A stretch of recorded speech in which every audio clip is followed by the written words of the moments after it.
Welcome back, everyone, to another episode of the Qualified Podcast. With me today is Jacob Huesman. Jacob, thank you so much for joining me and sharing your story. Yeah, absolutely, Michael. I appreciate it. Looking forward to this. Been looking forward to it for a while. So Awesome. Go ahead, tell us about yourself and your business. Where were you born? Where'd you grow up? Stuff like that. yeah, so the business was, I guess, somewhat of a spur of the moment decision. I was born in Cincinnati, Ohio. I grew up the majority part of my life in Florida, Sarasota area, but never had any idea as a kid that I wanted to own my own business. I think I was way more focused on being a kid and being involved in the things that I like to do at that age than anything else. So just went through school. I played football in college, graduated, worked a job, and then I was an account manager for a commercial landscaping company. And that's kind of when everything started to build. I started to kind of notice little divots in the business where I thought to myself, why are we doing it this way? We could do it this way and get things solved a lot quicker.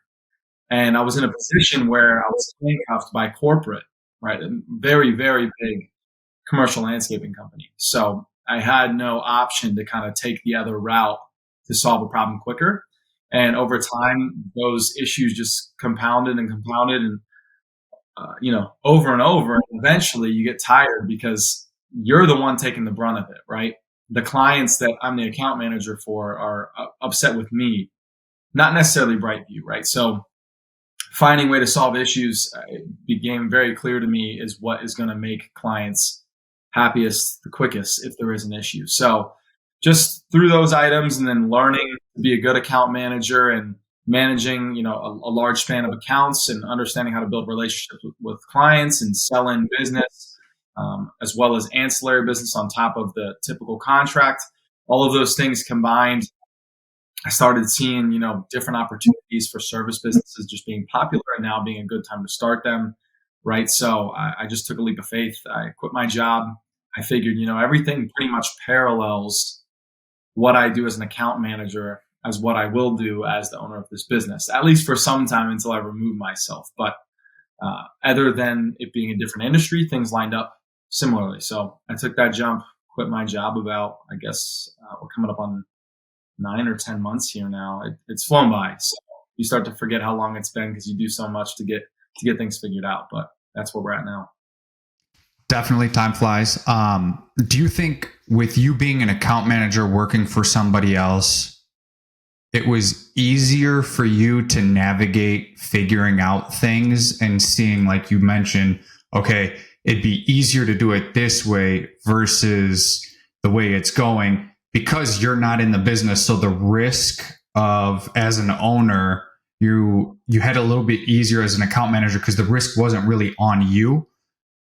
So did you think it was easier for you as an account manager to be like, hey, let's try it this way versus not? And like now being the owner, is it easier or harder for you to be like, let's take that jump and do it this way versus the old way? That's a really good question. Never thought of it that way. I think that question's twofold, actually, right? I think that your example is very fitting. May have been easier as an account manager underneath the umbrella of a large corporate company to say, hey, let's do it this way or try to do it this way. Because if it doesn't work and it falls flat on its face, we can kind of just pedal on forward and get past it. Versus small business is going to take a lot larger of a hit from even, minor decisions. So yes, but I also think that having my own business, granted it being a small business, never was power hungry in a sense, but I'm at least in a position now where if I don't like the way I'm doing something, I can pivot and kind of pivot pretty quickly and find out if something works or doesn't work pretty fast. Where at my job as an account manager for this landscaping company, I didn't really have that power all too much. So that's the twofold part I'm talking about. Yes, easier to make those decisions as account manager, harder to as a small business owner because it might be more detrimental to your business, but also easier to make those decisions in terms of ability to make them. I've got, bird in hand to make that call versus an account manager for the landscaping company. I didn't. For sure.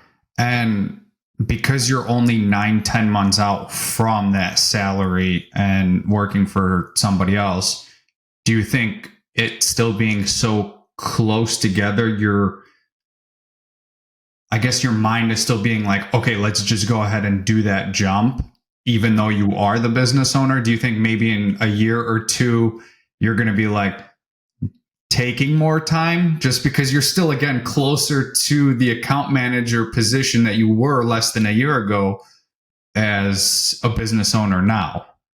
100%.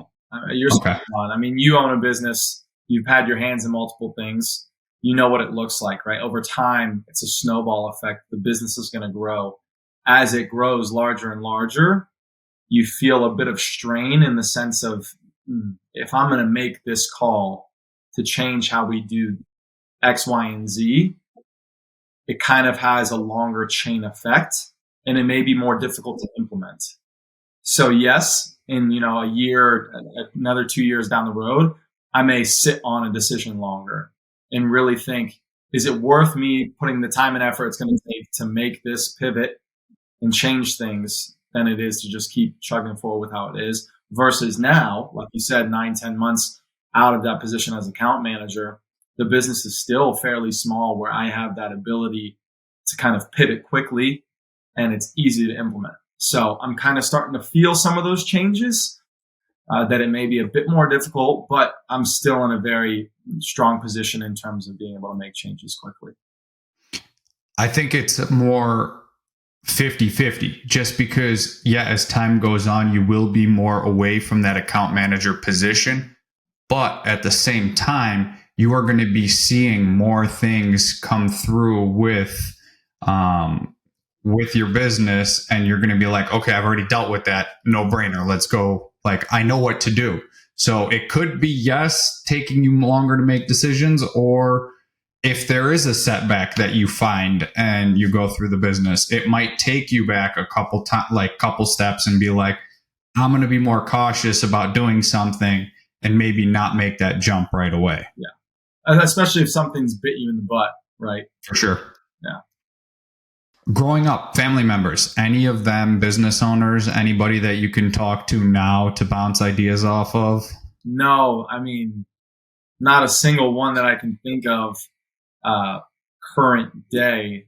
My grandpa, my dad's father, he owned his own practice. He was a general practitioner, but he's been gone for quite some time. So no, I don't really have anybody to bounce ideas off of. I feel like when I first jumped into this, not that I was spiraling, but it's a lot to figure out, right? For sure. You're trying to figure things out so quickly. There's so many things you don't know. And it's like, oh my God, you're in this state of, if I don't figure these things out now, it's over. And once you kind of get through things, you look back and it's like, okay, maybe I was a little outlandish about having to figure things out so fast. But over time, it's just you learn and you learn and you learn. You just keep one building block at a time. And you look back, every few months, and it's like, gosh, if I knew this then, how fast you'd speed things forward. So it definitely pays to know and to be able to bounce ideas off of people that do own businesses. So trying to put those people in your corner is definitely vital. I just don't have any that are family members. You touched on something big, like getting that information as soon as possible and acting on it. With the internet now, Twitter or X, formerly known as Twitter, YouTube, Google, everything, like there's communities all over the place helping people out with this stuff. Have you run into like information overload where you're kind of like, I've got so many people telling me what to do. I want to implement it right away. I don't know if I should. Have you, how did you kind of navigate that if you did run into that? Yeah, there's definitely information overload. I mean, the internet it's a black hole. We've all got lost on YouTube, right? And then next thing you know, 2 hours later, you're like, I didn't start watching these videos 2 hours ago. How'd I get here? So I think the only way that I was able to adjust to that is kind of trial and error, right? It's so much information. You start sifting through a ton of it. And then it's like anything else. You kind of like a data drive in your mind. It's like, okay, I've seen all of this. What did I like most? And then who did that come from? And then I would kind of dive into those individuals, right? So I watched so much content And then I kind of found individuals that I liked, and I was kind of following that path and biting off the pieces of their information and trying to implement it to my business. And then I kind of just stuck to them. I'm like, this has been good for me, right? So at first it was just understanding the data and I liked it. And then implementing it, I saw in real time it was working. And so then going back, I just keep diving deeper on those people and just stick to them like anybody else would or should. So I think that's the way that I dove through that, is just find the people I like that have the information I like and stick to it and just keep watching their content. Great way to put it. Because again, so many people out there giving you so much information. I don't want to call it copycat, but there's a lot of people giving the same type of information. If you find that, now it's okay, personality based. Like, you don't like somebody, you're not, for whatever reason, it could be stupid as hell that you don't like them, but you don't jive well with it. So you're not going to implement the information as well as, I like this person a lot. The way they deliver it, how it's done, like, it's great. You mimic it and you can move forward. So it definitely helps finding somebody that you do work well with, in a sense, as like a mentor, versus, just taking any random old YouTube video and being like, I'm going to do everything this person says because they're the first one I found. Doesn't really work well that way. You mentioned you went to college and you played football. Your degree, anything to do with business or no? Absolutely nothing at all. Yeah, I played football at Appalachian State University, which is in Boone, North Carolina. I graduated from there with an exercise science degree. Originally wanted to go to school to be an orthopedic surgeon because I just love sports, just wanted to find a way to be around sports the rest of my life. Got to like my fourth year of school and I'm like, I just can't continue to go to school for another 5 years. Just not that I'm poor at school. I did very well. It's just, I just couldn't keep going to school, having homework to do, going to class. I'm like, there's so many things you could be doing. And I'm totally of the mindset now that unless you're getting a very specific degree, right? If you're trying to get into a very specific trade, or, if you're trying to be a doctor, perfect, right? You got to go to school. Trying to get your law degree, perfect. Things of that nature, I think, there's really only a few routes to go. But I have an exercise science degree and I own, a small home cleaning business. So there's so many routes you can go. And I would say, man, 80% of the people I know have a degree and they don't work in the field of their degree. So I think it's become more common than anything now. And I just laugh now because I look back and like, did I go to school for football? Yeah, absolutely. And I was just fortunate to get the degree along with it. But I will say the experience that I got from school, not necessarily the classes, right? Because I don't always agree with the curriculum anywhere, high school or college. But the experience of being in college and getting to kind of enjoy those years of your life with friends, being on your own, learning to live alone, doing those things, building relationships with new people, because I didn't know anybody there. Those were very, very valuable to my life.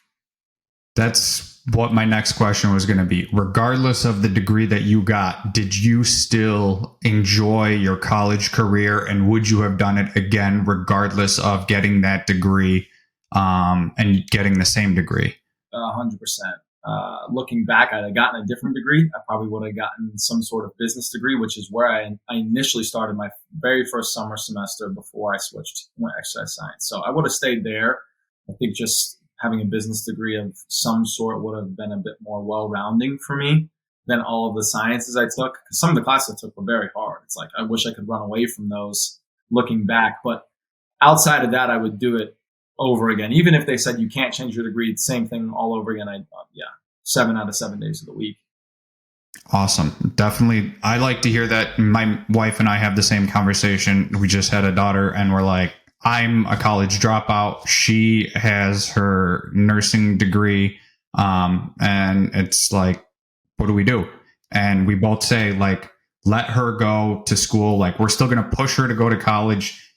Even if she doesn't know what she wants to do, it's for the experience, connections you make, and the memories. Even more so, it's going to be the memories that she makes with her friends those 4 years, new friends, old friends, whatever it may be. It'll be beneficial. We'll figure out the financials along the way, and it'll be worth it in the end. Before I get into the next part, you mentioned Carolina football. I have to ask, being from Chicago, are you a Panthers fan? No. I would be an implant if anything. My best friends that I played football with at school, they're the three of them that live here in Charlotte were my roommates at school that I played football with. So they all three still live here, and I guess two of them are Panthers fans, like diehard Panthers fans. The third one is not for whatever reason. He's technically from South Carolina, but they want me to convert. I just never will. I'm still a Cincinnati Bengals fan, so I never even converted to a Bucs fan, and we moved to Florida when I was 6. So okay, so diehard Bengals fan. I appreciate that. Okay, then never mind, because I was going to go into the Bears Panthers trade, Bryce Young, Caleb Williams. Doesn't matter. We could talk about that at a different time. So with Carolina Dream Clean, when did you first start it? Last year, so 2024, at the very, very end of July. So like I had gotten like a weekend in July, and I had turned some ads on a Saturday and actually booked a couple cleans. And then I rolled into a full June. So last year about that time, I started it with like 2 weeks left at my job, just because they asked me to stay another 2 weeks. I was like, hey, I was supposed to leave, and they asked me to stay 2 additional. I loved those guys. So I was like, yeah, I'll do it. That's fine, as long as you let me, do what I need to do for the business I just started here. And they're like, yeah, absolutely. So since June of last year. Okay. And I guess, what was that inspiration to start it? Were you searching, were you randomly scrolling social media and you saw an ad for somebody selling like a course on it? Were you already interested being in, you said landscaping, working for landscaping? What made you want to start that? Yeah, when I was working at the commercial landscaping company, I had already started, like I told you, to kind of get these itches, man. I was like, if I could just do this way instead of the way I have to under corporate, it'd be so much better. It'd make my life easier as the account manager. So I'd already started to get this itch of like, man, what could I do for myself? So I never had that as a kid. And then just through working a few different jobs out of college, I'm like, oh man, I'm like, if I could do this for myself and kind of run things the way I want to and lead. And I think some of it just comes from some natural leadership. I played quarterback, so maybe that fed into it. I don't know. That's probably pretty kind of background to the other thoughts I'm having at the time. But definitely scrolling social media, seeing a couple things, a bunch of service businesses. Didn't matter what it was, right? Cleaning. There's a few of them. People do garage doors and they make a killing. So there's a few different niche markets, if you will, outside of like your main categories of cleaning. I would say landscaping, there's plumbing, electrician. So those are a bit more trade focused, and I didn't think I had what it took yet to kind of jump into that pool. So I figured this was a good starting point just based off what I'd seen on social media, did a bit more research, figured some more things out, and then that's when I took the dive into this. And how much did you invest when you first started? Out the gate, oh my gosh, it's so long ago, you almost forget. Probably a few $1,000s just to kind of figure things out, understand the ad platforms, get this under wraps, booking quality to use. I just wanted to have something right out the gate. I was trying to make sure things were as clean as possible when I started versus kind of getting to a point and then you got to implement things. It's harder. So probably $2,000 or $3,000. Okay. And what have been some of the biggest challenges you've faced since last July with starting and kind of growing? Yeah, I think the most difficult parts probably fares true for all of us in this space. I think there's always a very fine line between having too much work for the team you have and then deciding let's hire another person, another solo or another team, but then now you don't have enough work. So you're always riding this fine line, but you can't slow down. That's another thing in this business. It's so hard to slow down. unless you just rest on your laurels and you have a large enough book of business that's reoccurring clientele and you're like, hey, this is it, I'm good. Anything that comes in organically, we can handle. And then we got our recurring client list. We can handle that. Plus the organic stuff that comes in the door, great. But you're riding that fine line all the time. That's always really difficult. And then I would say the other part that's really difficult is just building that recurring book of business, right? I started, in the summer, it's kind of hot in terms of leads coming through at that time if you're spending ad money. But I just started, right? And I have no reviews. So that's just always been a challenge up until recently. I finally dug in and have kind of been snowballing on reviews because we've gotten enough business and enough reviews on the board. It starts to just make sense for a lot of reasons. But it made it difficult early last year when it's good months to get clients just because I was just so young in the business. And then we kind of hit a winter lull, and then coming out of that in January, and then I hit it hard probably the end of January and on. And I've definitely seen like some good explosion, not even just with recurring, like, yeah, recurring's been building slowly, but even one-time bookings. So it's like you do spend a lot of money back into ads and reinvesting, but that's part of the game. You're trying to build that recurring book. And that's why I've said recurring clients how many times in the last 2 minutes. But that's what it's about. So that's the second hardest part for sure, is just continuing to build steadily month over month that book of clients. And there are definitely industries where recurring clients are there, but they're not as frequent as, let's say, a home cleaning or poop scooping or mobile detailing, something like that. That's why it's so great. Do you do any commercial or strictly residential? I did do some commercial early on, and I was sticking my head out there, cold calling a bunch of property management companies, and I got my foot in the door with a few, and they went well. But then those property managers that I had a good relationship with, they both moved out of state to a different company. So kind of fizzled after that. And I was kind of okay with it because being such a small company, I was having to float, the net 30 or the net 60-day payment terms.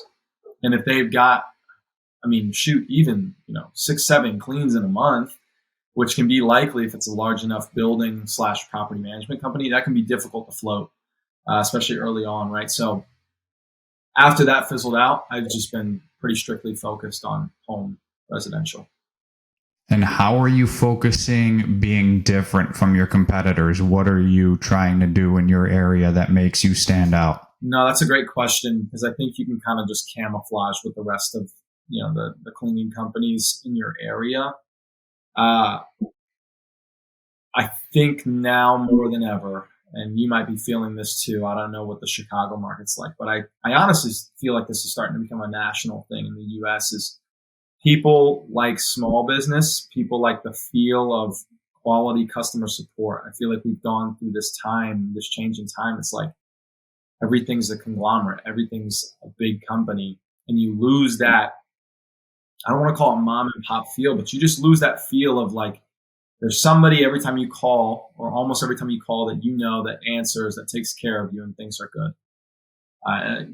In any market, for the most part that I've checked and looked at on Google, cleaning services, you tend to see the same, bucket of large corporate cleaning companies that are in there.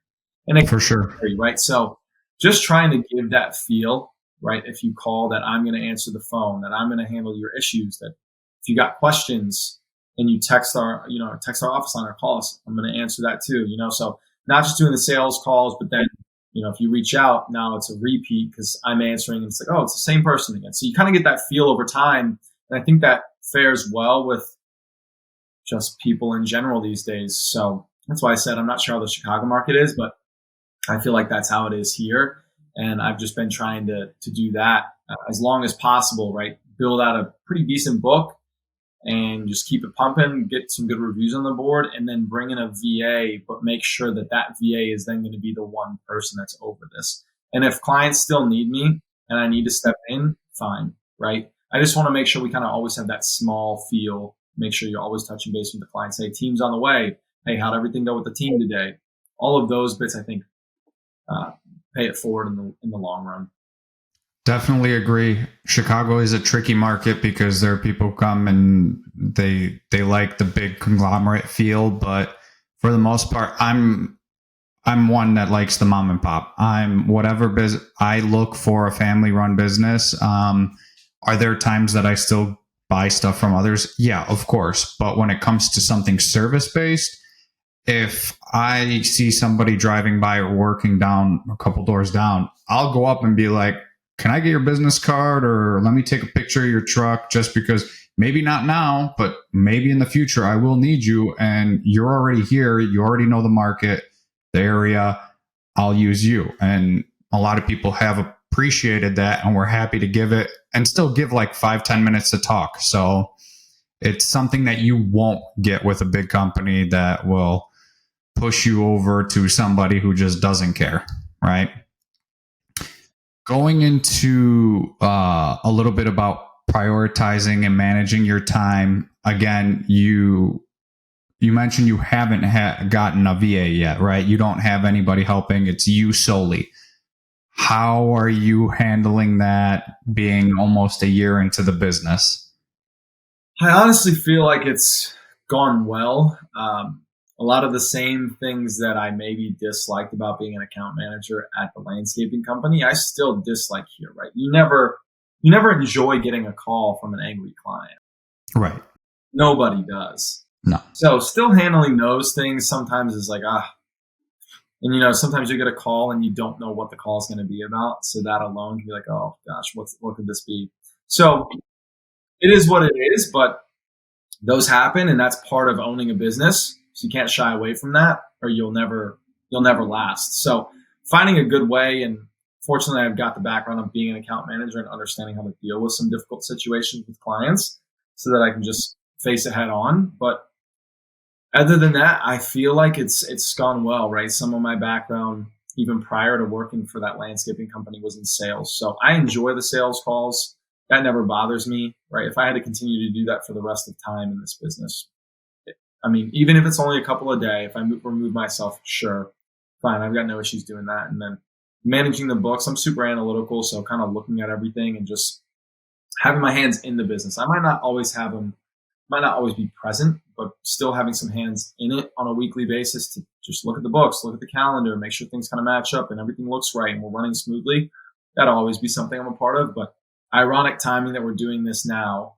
I'm in the middle of trying to implement a VA. So okay, I'm not sure if it's necessarily the perfect time, but it never will be. That's the thing. Yeah. So I figured, why not now? I know a couple people in the Charlotte market that have a cleaning business, and they pointed out a VA to me that's fantastic from another cleaning business, because that cleaning business is dissolving. They're in Texas, but I'm like, hey, maybe it's not the right time, but let me just do it now, get it done. She's already been working for another cleaning business that operates fairly similarly. So it's going to be a fairly simple plug and play, meet with her a few times just to figure out what her days look like, how to kind of transition that to what we want to do here at Carolina Dream Clean. But I figure now better than later, right? Because who knows, in 5 months, I might be worse off than I am now, in terms of just making that move might be more difficult as things grow. So I'd rather do it now as the business continues to grow. That way, as things come through, I can help, delegate issues or growth with that VA. That way we kind of do this together. So, yeah. 100%. There's never a right time.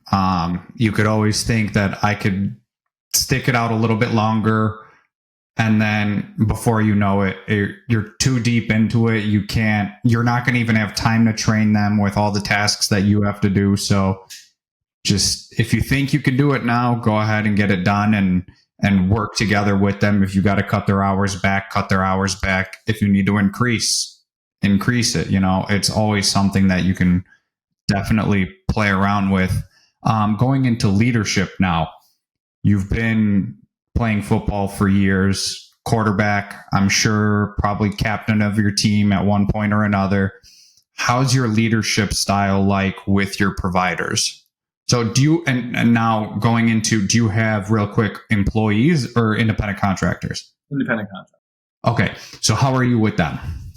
Yeah, I think some of it can be paralleled to sports and playing quarterback in football, but some of it is, I wouldn't say necessarily related, right? I think football and sports is an easy place, and not just football, but sports is an easy place to kind of lead by example. I don't think you necessarily get that here so much. Right? I mean, even when I started, yeah, I cleaned some. So I guess you could say that that's leading by example, but I wasn't really cleaning too much with some of our other providers. So it'd be like me by myself, or sometimes I would go and carpet clean, things of that nature. But just, I don't even know what the right word is for it. It's probably just escaping me, but just understanding individuals. I feel like I lead the way I like to be led, if that makes sense, right? Okay. I want somebody who's going to be in the trenches with me. And that's always what I wanted out of a head coach. I wanted somebody who understands the viewpoint from a player's eyes. So I want to be able to understand the viewpoint from a provider, a cleaner's eyes, right? It's like, I know this is hard work. So I always want to make sure, one, they're taken care of. And then two, I'm always checking in with them on a regular basis, right? Pretty much daily, just understanding, hey, how did things go? Right? Because sometimes if you don't ask, they might not tell you, hey, we were at an absolute dumpster fire earlier. You want to know those things, because if you don't, those things just build up over time, and then you might be out of providers. So just checking in regularly, just so I can kind of keep a pulse on how they're feeling, and is it enough work? Is it not enough work? And then if things go wrong, right? If you've got an issue with a provider or a team, from a client's point of view, they called and said, hey, this happened. All right, let's address that. I'm not calling, I'm not calling you to absolutely run amok here and yell at you. I just want to let you know, this is what I'm being told by the client. I owe it to our clients to call you guys and figure out what did happen on your end from your point of view. That way we can match things up, figure out how we're going to move forward, address it with the client, wipe our hands clean, and chug forward. But also know, if this is a real issue, we can't have this happen, right? Over time, this business is determined by the clients. If they leave bad reviews, we're going to ultimately get less work through time. So I understand maybe you didn't mean to do this, or it was just an accident, but how can we correct it moving forward? I'd rather be upfront with them. There's no need to yell, right? We're all grown-ups. Let's just learn from our mistakes. This is how we fix things, and let's move forward. I don't ever want to yell at somebody. You're just introducing poor leadership and bad karma to the business, right? You want providers to tell other providers about how good it is to work at X business, right? At Carolina Dream Clean. Because ultimately, should be at least, your best providers will come from referrals from current providers, right? Because they're not going to stick their neck out for a friend or somebody else they know unless they believe in those people. And I'd rather bring those individuals on than just somebody from an Indeed posting. So I feel like that's my leadership in a nutshell, and why I believe that form of leadership pays dividends and is the way most people should run their business. It's not for everybody, but sure, I think breeds good business. I couldn't agree more. Leading by that example. I mean, even I know a lot of people jump into this industry, become business owners, and never touch a single clean. That's fine. That could work for them. You, with your leadership style, showing like, hey, I know how it is. Like, if you come across a tough situation with a provider, and being able to level with them on some sort of, to some degree, and being like, I get it. It's tough. I know either you messed up or something happened. Let's just chug along. This is how we fix it. Make sure it doesn't happen again. And we move forward. Best for everybody.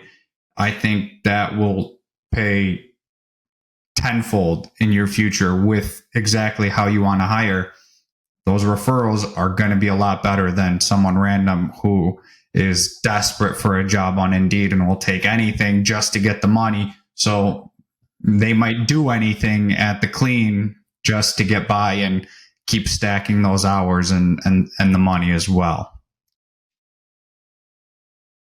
company culture, again, how are you handling that, making sure everybody with your providers stay positive and make sure that Carolina Dream Clean is somebody that customers want to keep paying service for?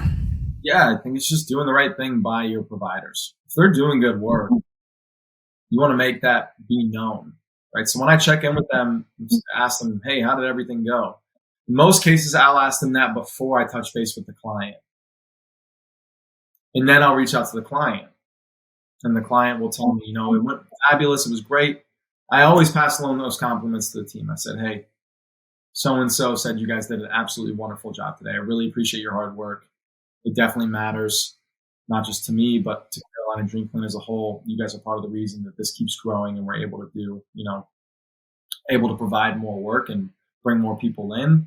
So I just want them to understand that they're valued. So sometimes it's deeper than just telling them that they did a good job, right? Every once in a while, it doesn't hurt to throw some extra money at them, right? To throw them a bonus. Hey, lunch on me this Friday. I know it was a long week. You guys did great work. You had a lot of cleans, but you made it through. You did a fabulous job this week. Here's whatever, $50, lunch on me for the team. That sort of thing goes a long way,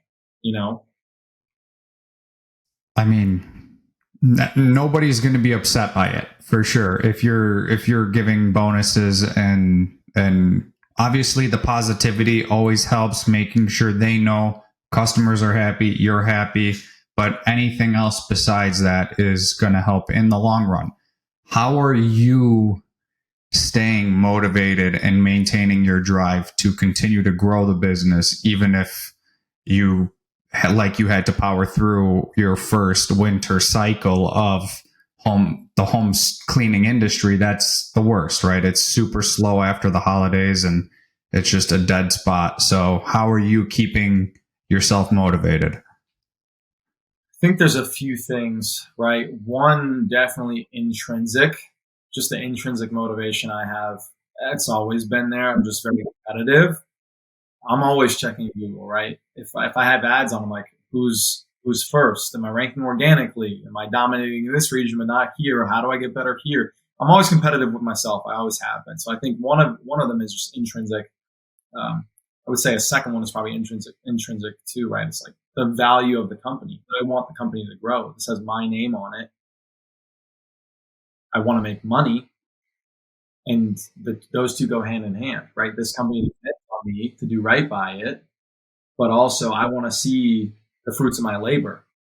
And I didn't see anything early on, right? The first 6 months, it's just, you just feel like you're building and you don't really see anything at the end. It's not even like light at the end of the tunnel. It's just blank space. Like, I hope I'm going in the right direction and doing the right things. So I'm starting to see some of the fruits of my labor from the very early days paying off, which is fantastic. But I just want to keep eating from that and then feed it on the back and then eat from the front again. So, of course, those pieces intrinsically motivate me, but extrinsically is right now I have a team of providers, and I'm very people motivated. I care about the team. Some of them I've grown to know very well, just through communicating all the time. And they have families, they have mouths to feed, including their own. I'm trying to make sure they have work and take care of these people. It matters to me. So that, I would say, is for me probably one of the strongest pieces.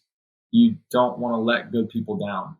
So I want this business to continue to grow for them as well, not just selfishly for myself. Good way to look at it. Now going more into hiring, you already touched base that you're doing the contractor model versus employees. How many providers do you have? Our team right now is 7. Okay. And of those 7, so where do you do your hiring? How many of those 7 were referrals from a previous cleaner? Yeah. Indeed is a couple of those. 2 of the 7. The other ones, it's funny, and maybe this has happened to you too. I'm sure it happens to all cleaning companies, but you get a call from an LSA ad, which is unfortunate, but it's somebody looking for work. And sometimes it works out.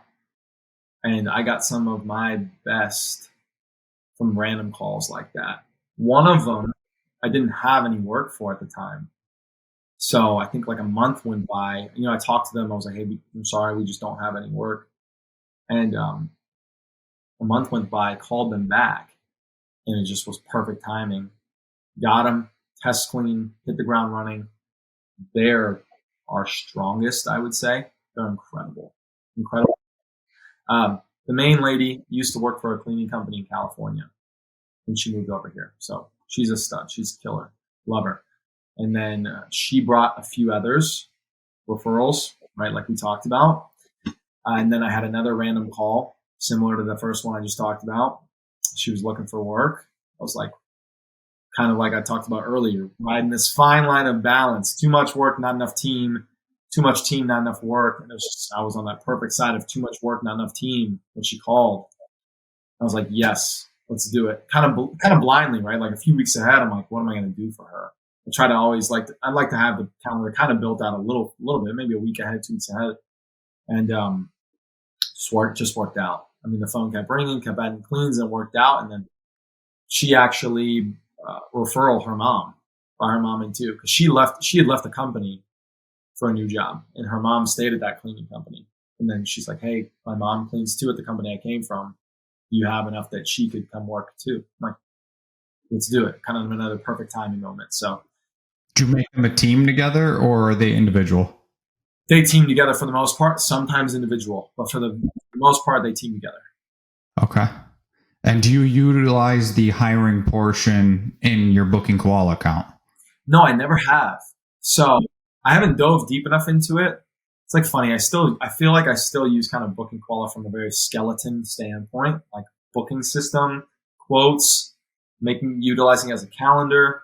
I mean, of course, I've got our payment processor tied to it. So all of that, I'm probably missing something, but I do feel like I use it from a like skeleton, just the structure. And then of course, programming all of your data in there, right? Your pricing and all that stuff. I use that too. But yeah, I've never tried the hiring portion on there. No. Maybe once you fully onboard your VA and you get some time on your hands, you can jump in and play around with some more features. Definitely a good idea. Yeah, before it gets too far along where it's like we've just been doing it this way, not even try. Yeah. Yeah. So what does your hiring process look like then? How are you doing it? Yeah. So, I mean, feed through candidates, of course, and then you kind of have your narrow list, and then you pick from your narrow list who do you want to do an interview, the most with. If we're looking for a solo or even a team, I might only do a few interviews. Odds are likely I find somebody out of 3 or 4 interviews. Do the interviews, great. If things are well. After I do the whole batch of interviews, I pick who we like the most, move forward with that. Background check, get their Booking Koala set up. After the cleaners agreement, we have a cleaners agreement that we sign with everybody. Not a contract, but it's just, hey, you understand this is everything we talked about. You're agreeing to all of these points. Yep. Get them signed up and running on Booking Koala. And then make sure they have their payment processor in place and tied to their Booking Koala account so we can do payouts. What's an automatic red flag on an application look like for you? What jumps out at you and you're like automatically no go? Yeah, I don't know that it's necessarily a red flag, but just my automatic no go is no cleaning experience. We're not in a space yet where I think you can certainly have independent contractors and have somebody who's like your dedicated team that trains or your dedicated solo cleaner that trains. I think that's definitely possible. We're not in a place yet where I shouldn't say have that need, but want to make that change. So my red flag is certainly cleaning experience, right? It's like one of the first things the Indeed posting says is 1 year minimum. So I mean, immediately it's just I passed it. And it sounds rude, but that's the industry we're in. Right.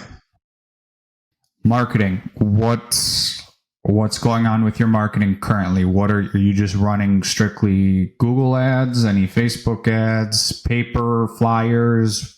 Tell me all about it. Yeah. Early on, I tried paper flyers, and it's like you get to a point where you can't do those things yourself anymore. You have too much at the office at your desk on your computer that you need to get done. You can't be out like walking around putting out flyers, right? Unless you do that stuff in like the evening or something. But I don't know. That's not. I don't feel at least very commonplace. But Google LSA, we pump it on that. Google Ads, we pump it on that. Never tried Facebook ads. It's just, there's a lot going on in there, and I haven't dove into that. And you know how ads work, especially Google ads and Facebook ads. You do kind of have to throw some money at the wall to figure out what works. Mm-hmm. Data back, and then go and refine more data, refine more data, refine. So haven't dove into that, but used to use Thumbtack a lot too, and I just got fed up with platforms like it, so moved on. So really, Google LSA and Google Ads, and then where the business is technically physically located, we do really well organically. So that's kind of a third component, which is good to us. What are some of those marketing sites that aren't super huge by you? Because I know in certain parts of the country, Yelp is big, but others are not. So what's big in your area and what's not big? Yeah, I tried Yelp. I just felt like the leads weren't quality that came through. So I ditched that one pretty quick. I didn't ride the wave to find out if it was worth my time and money necessarily.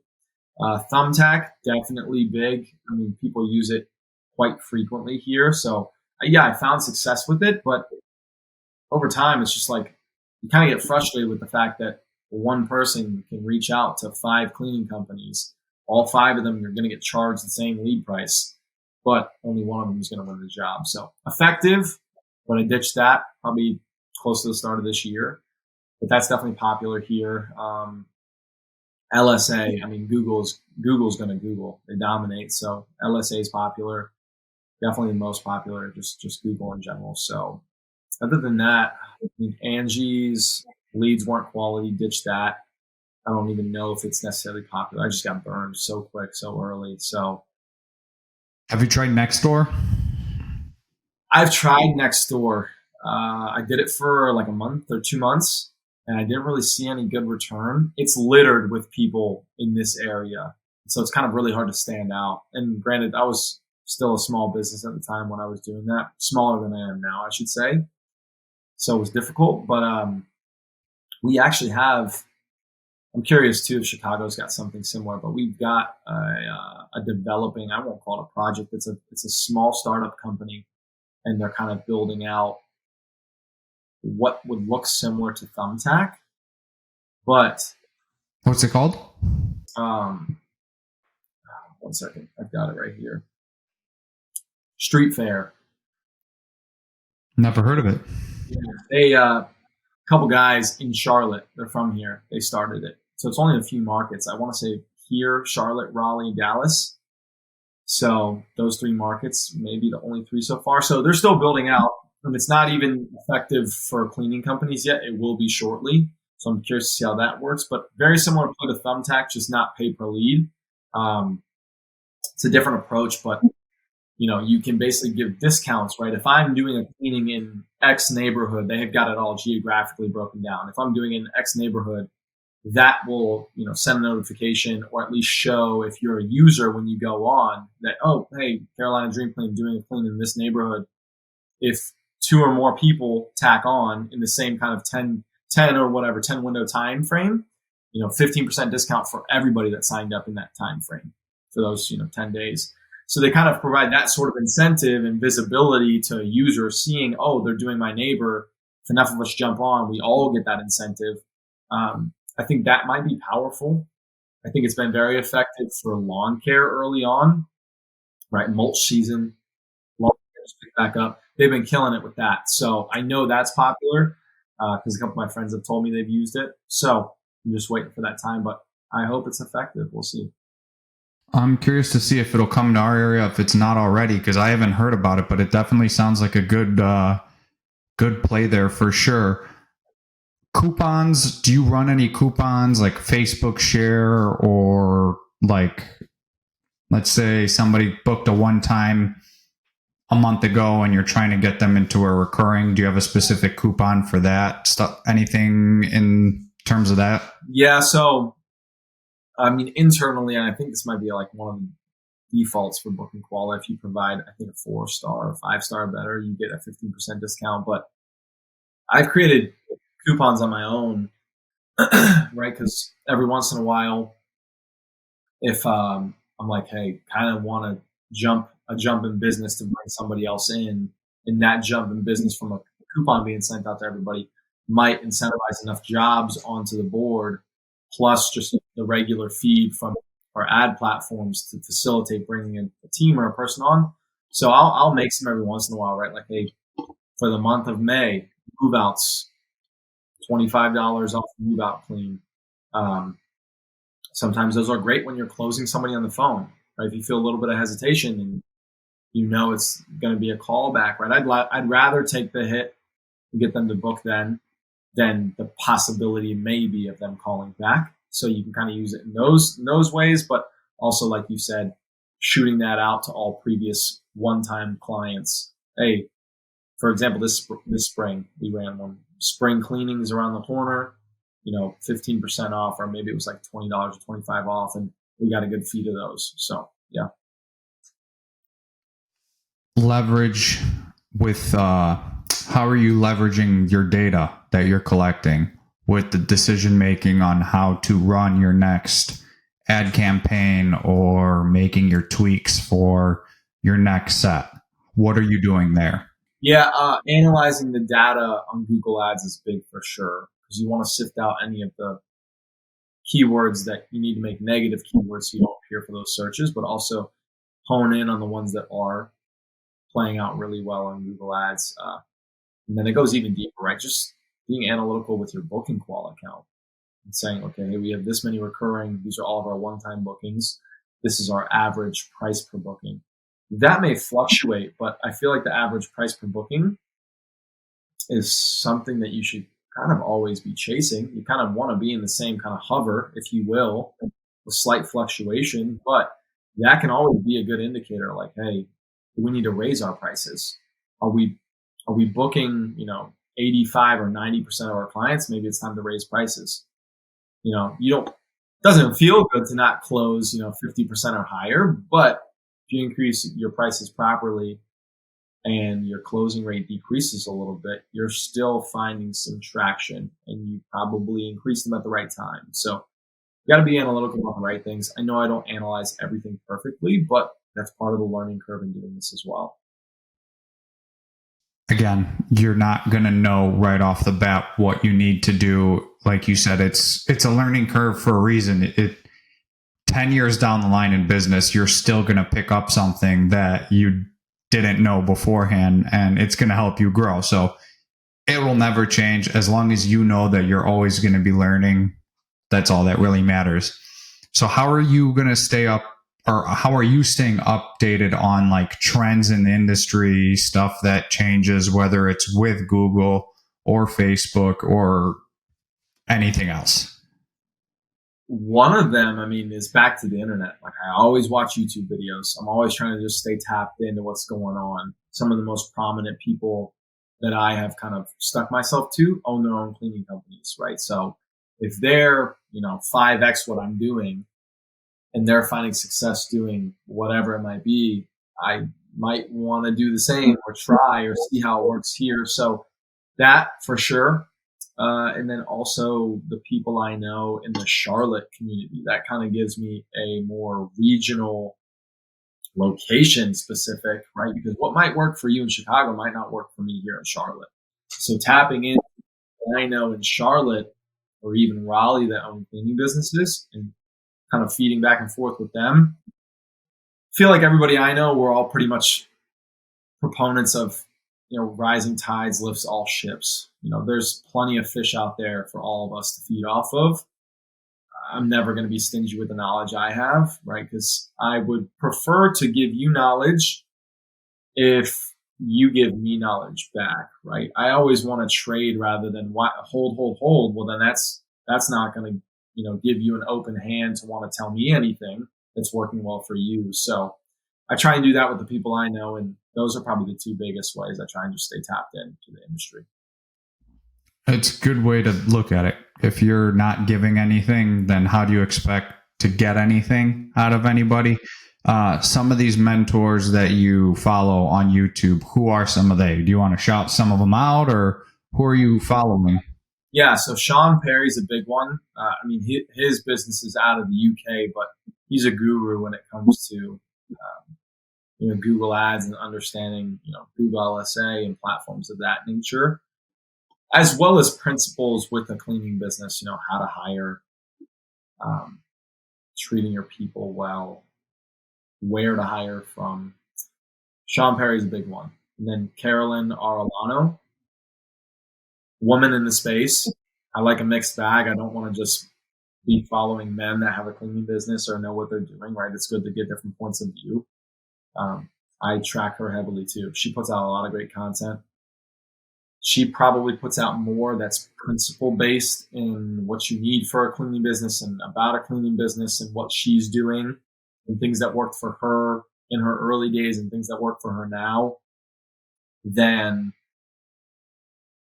how to do Google LSA or how to do Google Ads. She's less of that. So I kind of get a couple different perspectives, but there's probably a few other smaller players out there. I feel like a lot of my early days were so focused on like WordPress gurus and improving our website. So Sean Perry and Carolyn Arellano are definitely the two biggest that I watch now. Awesome. Heard both of them. I know that they put out great stuff. So definitely great people to follow and model your work after as well. Social media, what are you doing with social? Is there anything there? Do you have at least accounts made up on Facebook, Instagram for your business? Yep. So Facebook and Instagram, those two are the only two I post on, and I'm still dictating that as well. And I mean, early on didn't really have an effect, and I felt I just kind of dropped it by the wayside. But maybe as of like 2 months ago, 3 months ago, I picked it back up. Probably 2 months ago. I'm trying to post something every week, kind of just have a consistent. Hey, over time, by the end of this year, there'll be a good backlog of posts, and we'll start to build a better presence. You don't have to post every day of the week. That's going to get exhausting, not just for you, but for the people that are receiving that content on their feed. So over time, you'll build a good backlog, and that's important because people sometimes find you, right? We've had people call. I'm like, hey, how'd you find us? Oh, well, we saw you online, but then I just went on Instagram or found you on Facebook, and you had good photos and stuff. I'm like, oh, it's definitely a real business. Must be a small business. We love small business, so we wanted to use you guys. So I've started to see it kind of pay off a little bit. So I'm going to continue to put my chips in the pot on that on weekly posts. Very cool. I like that. Definitely quality over quantity.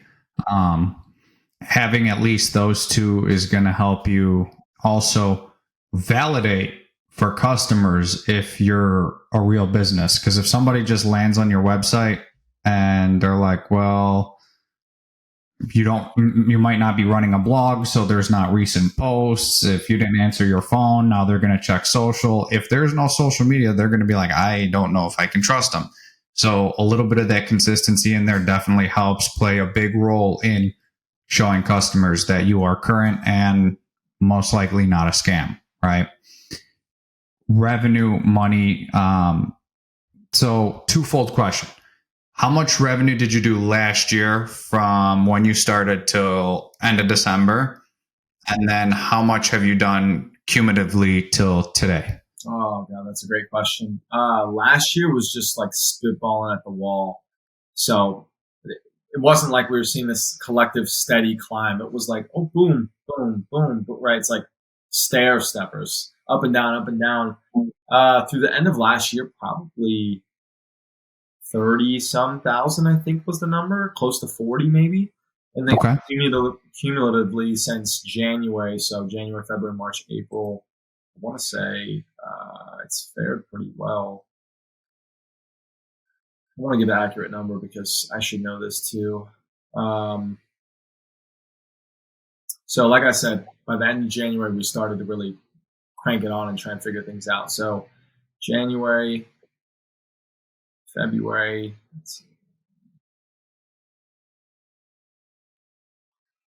I've almost matched that number now in just a couple months so far. So you're at like roughly 80,000 in total since you started. Yes. So in under a year. We've seen a proper climb in graduality, if you will. So that's good. Hope to continue that way. Awesome. What are you projected to do for the full year then?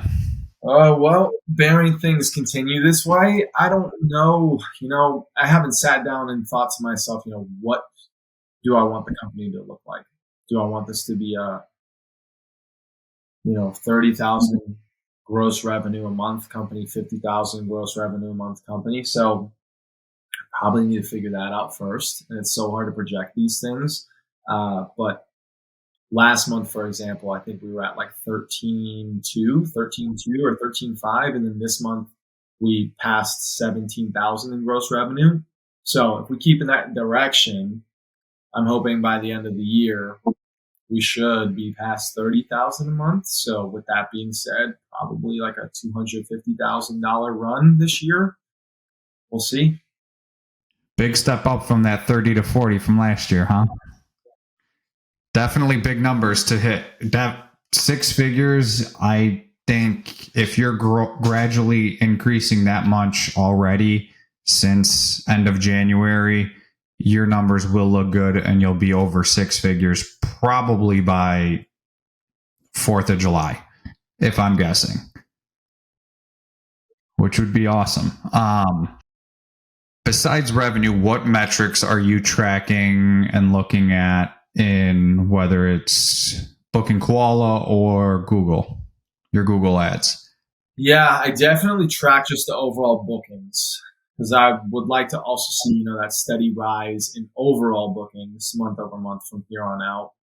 And then the same can be said of recurring bookings. So I want that recurring client number to grow month over month too, because that's what feeds this business. You spend so much money back into ads to gain new business, right? And part of this game is gaining that business, having really good fulfillment to capture recurring clients. You're not always going to get the person that calls and just, hey, we want to book a recurring clean. Those are fabulous. We love them.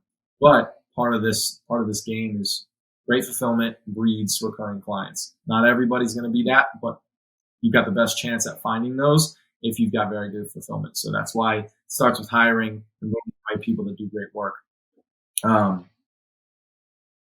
So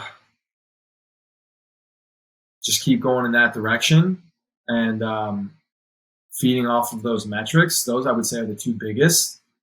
Outside of that, and I grabbed that from Booking Koala. Outside of that is just continuing to make sure the revenue looks good, margins look good, and then I track ad spend. Because like I said, so much of the money goes back into ad spend. I want to know what that number looks like because arguably you can say that that's going to go up as the number of total bookings goes up, as the total gross revenue goes up. Likely you're going to spend more ads. And then hopefully you get to a space where you got enough recurring clients. You have enough former clients that just call you because they said, hey, we had you clean for us 5 months ago. We want to do it again. So, yeah. Risk and managing risk. What are your steps to approach it? Are you looking at it? Kind of at the beginning of this, we talked about that as an account manager, right? When you were looking at that risk factor, didn't matter because you were working for that landscaping company. So if it fell flat, it really wasn't on you. But now being almost a year into the business, 6 months into this full year that you're going to start or be in, how are you looking at that risk management? It's a good question. I feel like through time, just over this past year, I've become less averse to risk. Not necessarily attracted to it, but I feel that I'm in a space now where I'm more understanding of the risk-reward relationship. I wouldn't be where I'm at now unless I took the initial risk of starting this. And just over time, you're constantly taking new risk. It's like, should I hire this person? Very minor risk. But that minor risk could mean a lot for your business. It could mean multiple bad reviews or multiple good reviews, right? So everything's a little game within the game, a risk within the risk, if you will. So I feel like I've become less averse to it. Trying to take on more risk is part of growth, I feel like, too, right? It's scary sometimes you see the numbers of what you're spending in ads. Some of that's part of this. You're trying to build a book that one day will pay you that money back, right, in the long term. It's hard to recognize that early on, though. So as I've grown, I've kind of dealt with that and felt it. And I'm like, okay, it's kind of how this works. We got to push more in to get more out. And eventually there'll be less to push in and more to bring out of it. So I don't know that there's any good way or one way to deal with risk. That's just kind of how I do it. Early on, man, it was like it would eat at me at night. It was all I would think about. So now I feel like I'm in a better place with it.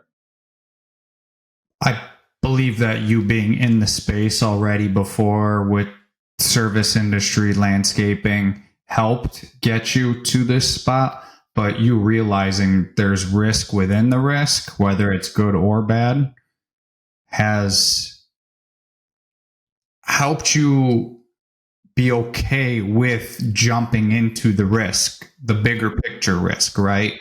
And at least you know that evolving down the line, it will also evolve with that risk. And since you know that and you're okay with that, it's just part of the game, right? It's another thing that you need to do with business to survive.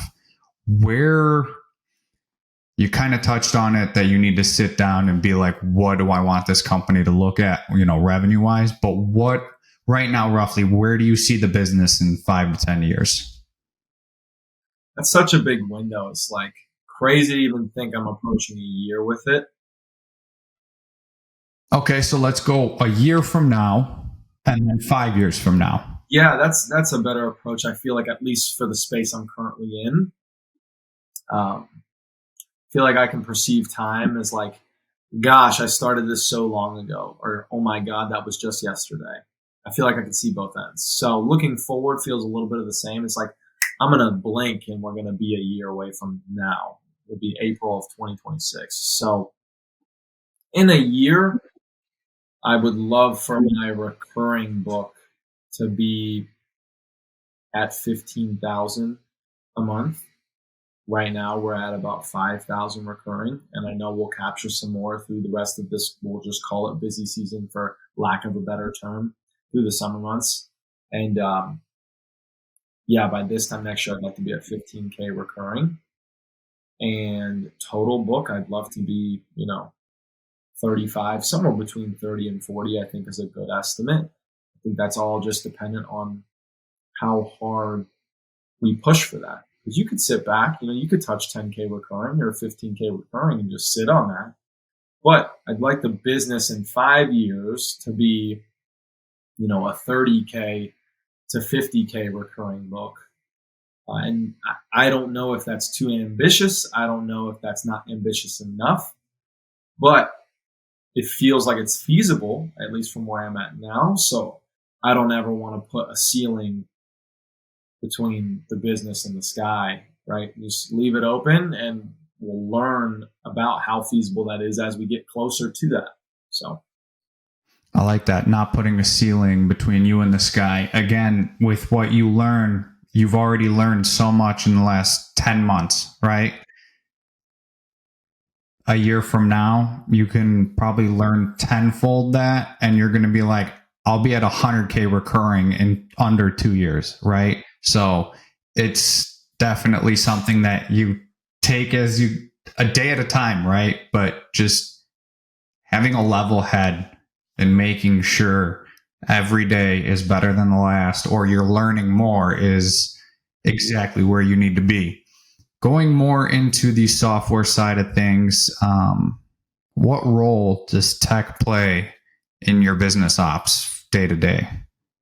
A huge role. I think that was part of what I initially told you earlier, was I wanted to have pretty strong points implemented at the start, even though it might not be a huge need. Just makes things easier as the business grows and scales. So just having things like booking quality in place. a proper payment processor, whatever platform you use for background checks. There's so many little things, right? Proper CRM that tracks, right? That's another thing that Booking Qual has now implemented that I don't use, but it's something I know I'm probably about to start using here very soon, if not next month. So I've never had a true CRM like Go High Level that tracks your calls, adds those people to your, call it booklet, so that you have proper follow-up. I've always just done follow-up based off of, I keep a pretty tight Excel sheet of who calls, and then I kind of double down on that with LSA and Google Ads, just if I need to reach out to former clients. So tech stack is huge, and I think it only gets more important as the business gets bigger. I think that's why you see so many of these people on social media, or maybe people they buy a business from a baby boomer who's retiring, and doesn't matter what it is, right? Let's just say storage units, and they don't have any tech implemented. And you come in and you implement all this tech, and now you're running, a very well-oiled business that you just put some WD-40 on, and you can kind of stand away from it, and it rips just the same as when they had it, but now with the technology for you to be able to kind of step away from it. So love that. When you first started, were you looking at other softwares? Did you just jump into Booking Qual and you've been using it since day one? What did that look like? Yeah, Booking Qual was day one. Just people I knew using your guys' software recommended it. I didn't even bat an eye at it. I'm like, let's just get it together. And I love Booking Qual. I think the interface is fabulous. So, you guys continue to implement different features, like I mentioned, right? Now you've got a leads ability to kind of have true CRM implemented with. I never really knew what to call Booking Qual. It's a very good scheduling software and being able to keep track of your hiring. And then, of course, building out pricing and a back end that you can kind of plug into your website if you want, right? If you want to have a direct booking form. So, but in terms of having that leads piece now, I think you guys have kind of completed I don't want to call it incomplete circle. You guys had a great product, but you just added a nice chip to the puzzle. So, day one, Booking Qual, and I haven't thought of switching. I think you guys are doing great in terms of implementing new products, or rather new pieces to the software. This next question's a little bit harder for me to ask, just because it happened so soon. But having a customer face to face now, how did the outage that happened last month, how did it affect your business? How did you handle that? How was everything for you for those couple weeks? Yeah, it was super frustrating. I think the same could be said for anybody, whether you're a large business or a small business, right? If you're running ads and they call and you can't get Booking Qual to load, what are you doing? So having to scramble the jets to figure out, hey, how am I going to get this person booked? And I've never booked somebody without Booking Qual, right? So knowing your pricing and figuring that out, you really just got to take note of so many things. Take note of all of your clients that are on the schedule on a weekly basis when you can get logged into Booking Qual. So frustrating to say the least, but I think probably even more difficult for anybody that's larger than us. Sometimes I just lucky. I'd get a call and I would kind of beat around the bush enough on the call that Booking Qual would load just for enough time where I could get somebody booked. And then I'm like, I got them booked. And then I go look and they're not booked. But I'm like, where'd they go? And I kind of found a solution, to get that figured out. But a few times I just got lucky. But like I said, people are, of course, going to be frustrated because they have people depending on them to provide work. If you're running ads, you're losing money. Some of these ad platforms, you kind of have to run ads for them to keep you at the top of the list. So there's a lot of factors, but everybody's gonna trip up.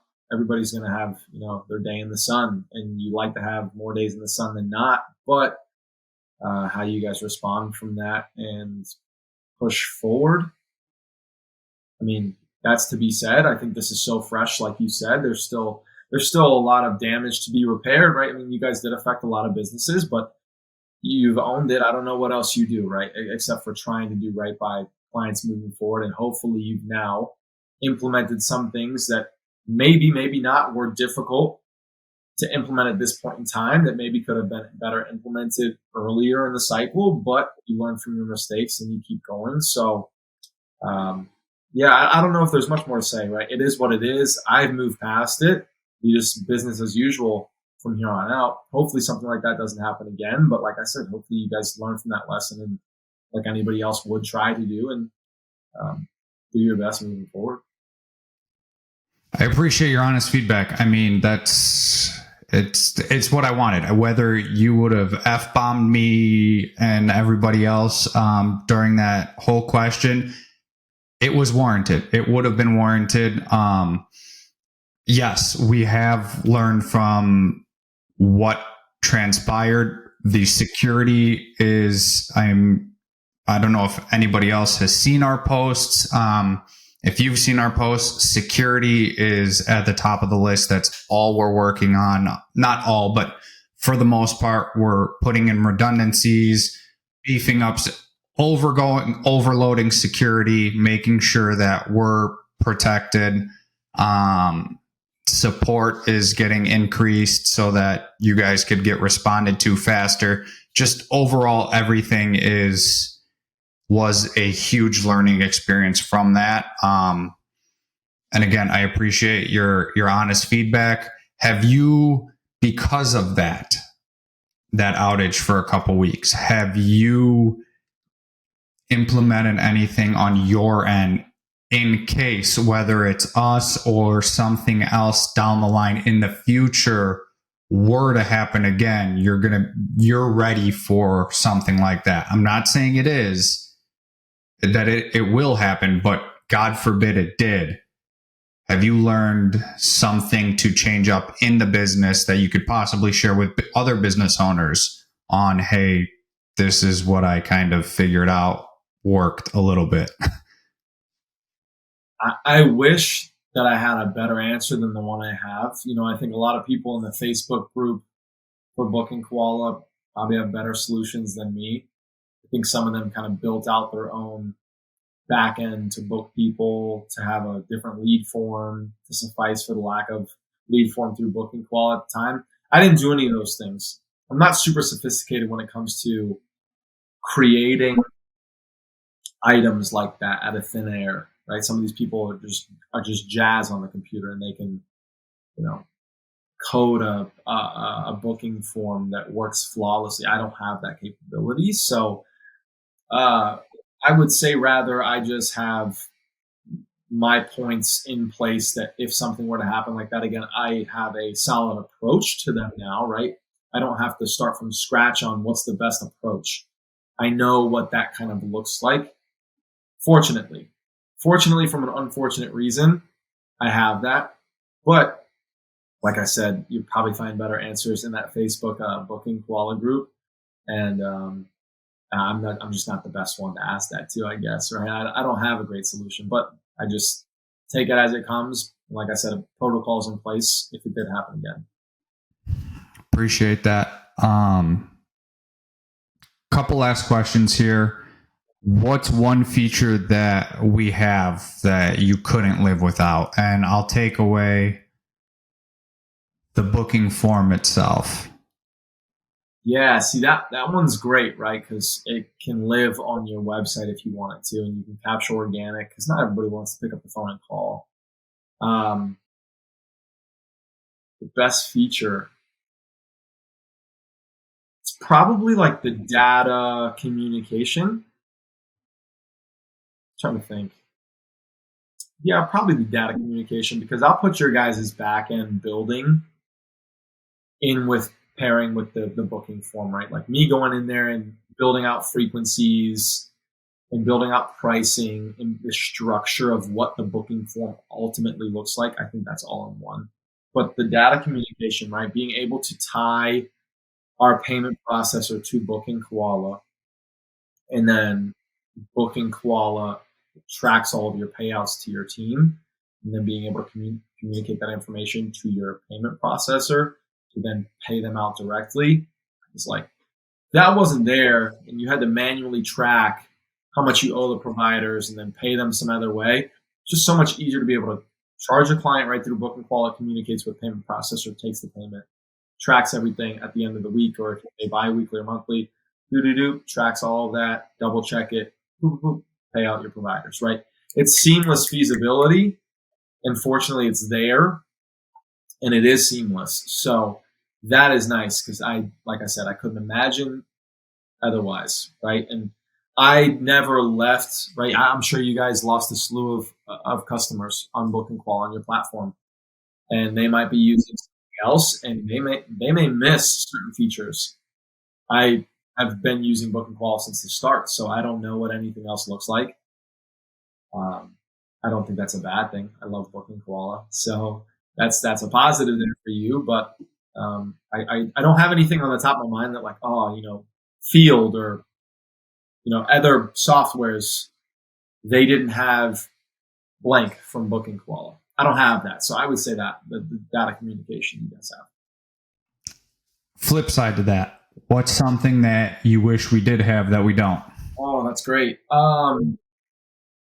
This is actually going to be a good time for you to answer a question if there's an answer. So that'll be nice. And maybe I would assume because you guys have a massive business, but you're able to go in to Booking Koala and dictate the day and how many bookings can be made on the day, as well as how many bookings can be made in certain hour.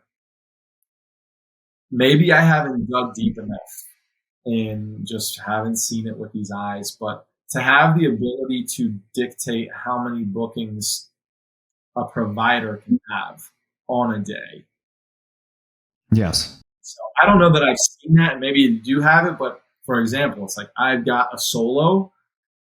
I only want her to be able to have 2 cleans a day, but admin ability to add a third, right? If it's 2 short cleans and she can make it to a third short clean, admin ability to add a third. But I don't want that back end ability for a client that uses the booking form for it to pop in there on her, right? So same goes for a team. If I've got a team and I want them on 3 cleans, I don't want there to be able to be a 4th on there. And I know I can dictate the day and how many go on a certain time, like 9:30 or 10 a.m., but to have the ability on a granular basis of providers, I feel like would solve issues on my end, right? I've got one today, for example. I had somebody book organically earlier, like right before I got on this call. And when that happens and it's conflicting with whatever day of the week it is based off of what we already have scheduled and I can't fit it in, which stinks, right? It's like you wish you had another provider. I've got to call that person and hopefully reschedule or adjust some way, somehow. But if I could just avoid that up front, it'd be great. So I don't know, potato, because who knows? Maybe they can't reschedule. And if they didn't have the ability to schedule on that day exactly, then they would have never in the first place. But yeah.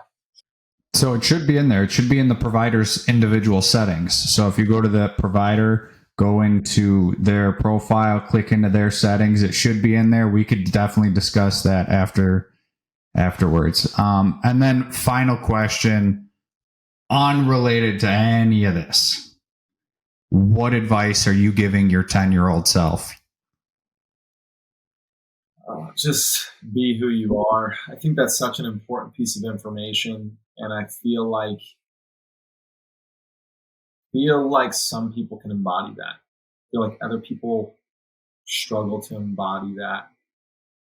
They want to be somebody else, or they envy somebody else's life. Social media is a thumbtack, man. It's like everybody, you see so much money on social media. You see this, you see that, whatever it might be that you're interested in.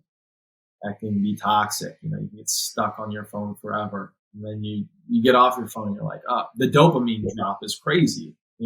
It's dangerous. And that's what makes you get back on the phone. But I think a lot of that can be solved if you just embrace who you are. Like, hey, that's great that they have that life, but the grass ain't always greener. You've got what you've got for a reason. Reflect on that. Maybe you want to better yourself or change the way your life looks. That's great.